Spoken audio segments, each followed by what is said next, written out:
What's up, everybody? Dan Martell, serial entrepreneur, investor, and creator of SaaS Academy. In this episode, I'm going to share with you, demystify and explain startup funding rounds, deconstruct it, explain why they're created and how they're used, and be sure to stay to the end. We're going to share with you my fundraising like a pro framework. It's literally a 3-phase approach to raising a round of funding that my clients have used to raise over $400 million.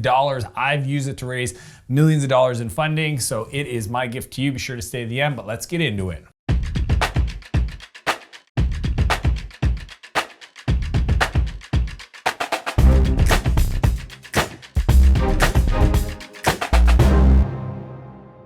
Oh, fundraising.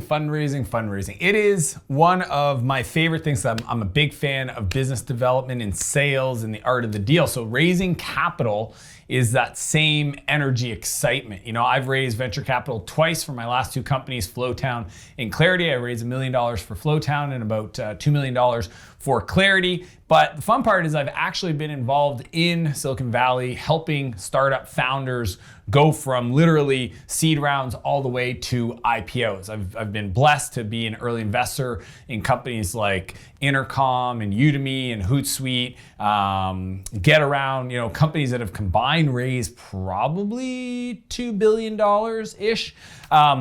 And what I've learned is kind of like the appropriate amount of capital, the valuation, what it's used for, where we raise the money, so that I can help guide the founders that I'm supporting and coaching to get the best type of focus. Because the worst thing you can do with fundraising is spend time trying to raise money and not build your product. So if you're chasing the wrong strategies with the wrong people, trying to get too much money or too little money, it can be a big pain in the butt. So let's dive into the specific stages of fundraising and how it all works. Number one, the pre-seed. The pre-seed round is the first amount of money you get into your business from typically friends, family, the founders. Usually it's around $50K. It's to test the idea. It's to set up the legal. It's to talk to customers. But that is the first round typically raised. It's the pre-seed. That's one.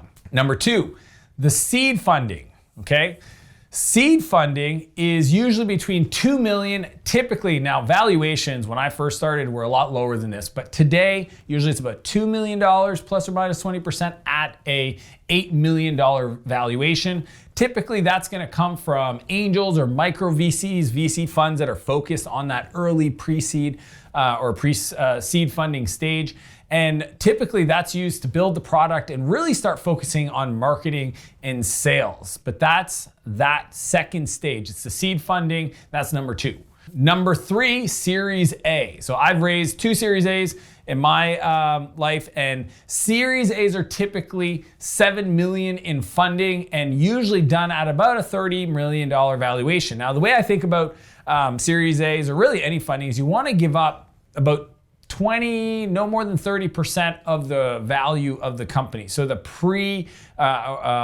pre-money valuation is 30 million. So the post is 37 because you take the 7 million, put it into the pre. That makes $37 million valuation post money. And then usually that's raised by venture capitalists or sometimes strategic investors. So maybe in your market there's, you know, like big established kind of conglomerates, and they want to be involved in early stage companies. So you'll see like American Express and Salesforce and Amazon and many others have kind of strategic funds inside their companies to invest in some of the companies that are leveraging their platforms to grow.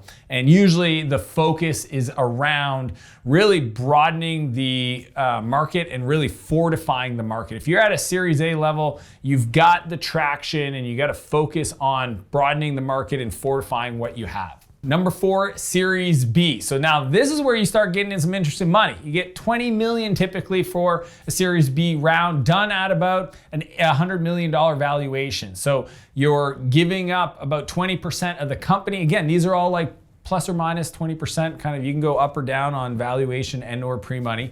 And with the 100 million, you're usually raising from pretty traditional VCs. This is the Sequoias, the Benchmarks, and many others. You know, Charles River Ventures. I mean, there's so many VCs. There's probably, I mean, I've been to Sand Hill Road a dozen times, And I've had to count, there's probably 50 to 75 VCs in just this one street area in Silicon Valley. And then up in the city, there's investors, and there's a bunch in Boston and New York and Chicago, and you know, major cities definitely have their own VCs that are focused on tech. But you know, this is typically when you're trying to increase your market share, you're trying to start putting together some acquisitions, and honestly, you're probably considering raising money to do a secondary. Secondary is the founders taking money off of the table so that they can take the risk out of their personal life. Because most founders have all their net worth in their one company, so they might take $1 to $2 million off the table at this round, and that'll allow them to continue to march forward and build a big business. Number 5, Series C. This is when you get into the big money. $50 million typically done at about a $250 million valuation.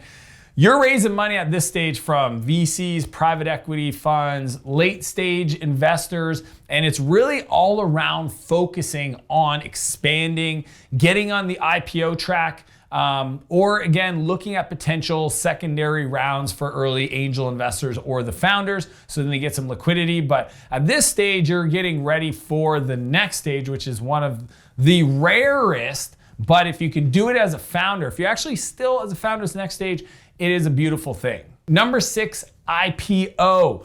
The IPO stage, the initial public offering. So how does that work? Well, here's the deal. Like I said, if you're the founder at IPO stage of the company you founded, you're part of a rare number of founders that make it to that stage, because the person who starts a company, scales a company, and brings it IPO and manages it properly is usually not the same person, because at each stage, and there's literally, I say 3, there's probably several, you need to become a completely different person. In essence, your priorities, your strategies, your ability to communicate, your ability to delegate, your ability to hire top level talent, etc. But usually you're raising about $150 million through initial offering.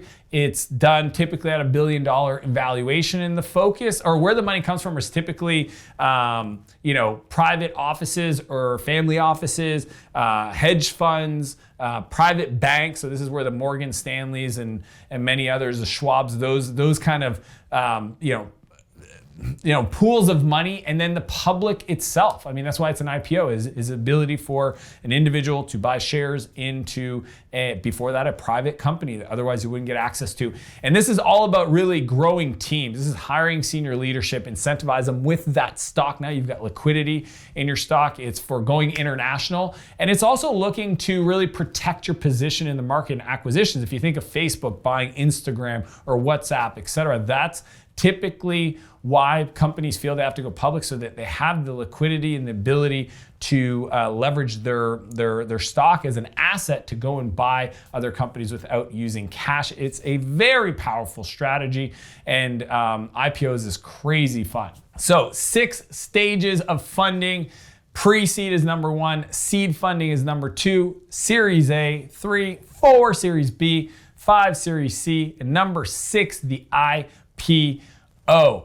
So like I mentioned, if you're looking to raise a round of funding, maybe you're just getting started and you're trying to understand what's the difference between each one. I mean, the reality is it shifts a little bit. When I first started, there wasn't really like this kind of like bridge fund. There's like literally sometimes there's like this funding stage in between, your pre-seed and then your seed, or like your A. So at the end of the day, this is just to give you a frame of reference of the type of investors, what you should be focusing on each stage, and know that you shouldn't give up more than 30% of your company at each stage. But to make this even easier for you, as I mentioned at the beginning, I want to share an exclusive resource called Fundraising Like a Pro. It's my 3-phase strategy that I teach all of my coaching clients that are on the venture track, the companies that are looking to raise from VCs. The specific stage, the one that most people don't know about, is a pre-marketing. So you can click the link below to watch that, to get access to that private training. It's Fundraising Like a Pro, 3 stages. Click the link below to get access. And if you like this video, feel free to smash that like button, subscribe to my channel. If there's anybody that you care about that you think this could serve, feel free to share it with them directly. And as per usual, I want to challenge you to live a bigger life and a bigger business. And I'll see you next Monday. You good? What's up, everybody?